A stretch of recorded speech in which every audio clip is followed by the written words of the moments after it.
This presentation at IMW 2021 is an update of the data from the KarMMa study showing longer-term efficacy and safety results with a median of 24.8 months of follow-up in patients treated with ide-cel CAR T-cell therapy.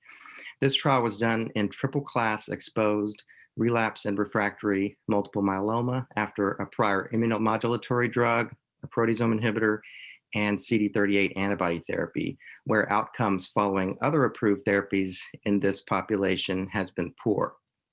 This analysis not only gives longer-term follow-up data, but also breaks down outcomes by number of prior lines of therapy, 3 versus 4 or more, since the FDA label is requiring at least 4 prior lines of therapy, and this study only required 3.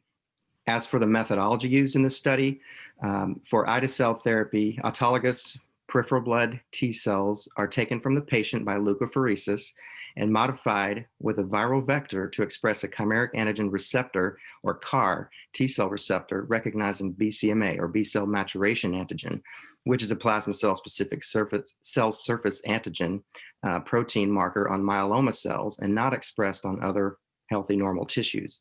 In this phase 2 KarMMa trial, 128 patients with relapsed refractory myeloma were treated with ide-cel across a target dose range of 150 to 450 million CAR T cells. Patients had received a median of 6 prior lines of therapy, ranging from 3 to 16. Our results showed a median overall survival of 24.8 months in this triple-class exposed relapsed refractory multiple myeloma setting, now at a median follow-up of 24.8 months. Overall survival was similar with 3 versus 4 or more prior lines of therapy. It was also over 20 months for those with extramedullary and triple-class refractory as well. The overall response rates were 73%, with a median progression-free survival of 8.6 months as an average across all target doses of CAR T cells. However, for the highest target dose of 450 million CAR T cells, the overall response rate was 81%, with complete response rates of 39%, progression-free survival of 12.2 months. Outcomes did not vary based on number of prior lines of therapy of 3 versus 4 or more. Responses to ide-cel were durable, with a median duration of response of 10.9 months among all ide-cel treated patients, and increased with depth of response to 21.5 months of remission for those achieving a complete response. Also, for those achieving a CR, 41% were still in remission at 2 years. As for toxicity, although 84% experienced cytokine release syndrome, or CRS, most was low grade, with only 6% grade 3 or higher. Only 18% experienced any grade of neurotoxicity, with only 4% grade 3 and no grade 4 or 5 neurotoxicity events. The safety profile of ide-cel was similar, regardless of number of prior lines of therapy, and remained consistent with longer follow-up, with similar rates of infections and second primary malignancies, and no unexpected gene therapy-related toxicities observed. As for how these results may impact future treatment of myeloma, based on the KarMMa trial, ide-cel has now been approved by the US FDA in March 2021, by Health Canada in May 2021, and the EMA approval was just last month in August 2021 for relapsed refractory multiple myeloma patients who have received at least 4 prior lines of therapy in the US and at least 3 prior lines of therapy in Canada and the EU. This treatment is already rapidly becoming a standard of care option for our heavily refractory myeloma patients.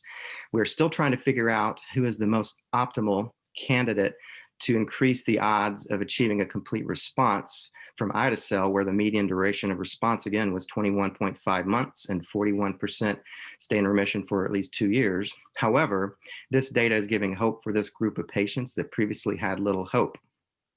As for next steps, although the results of this study are impressive and many patients do well, many of these patients still relapse within 2 years.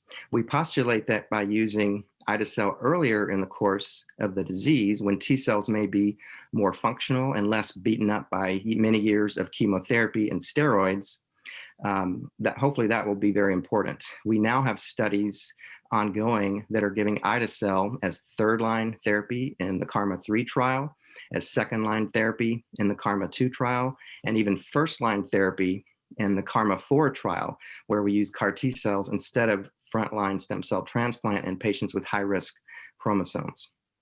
For now, the current treatment still adds significant value to these patients that may live less than a year on average with other approved therapies in this population, compared to 24.8 months of survival with a single infusion of ide-cel followed by no ongoing therapy required after that infusion. However, ongoing studies will hopefully help shed light on optimal timing.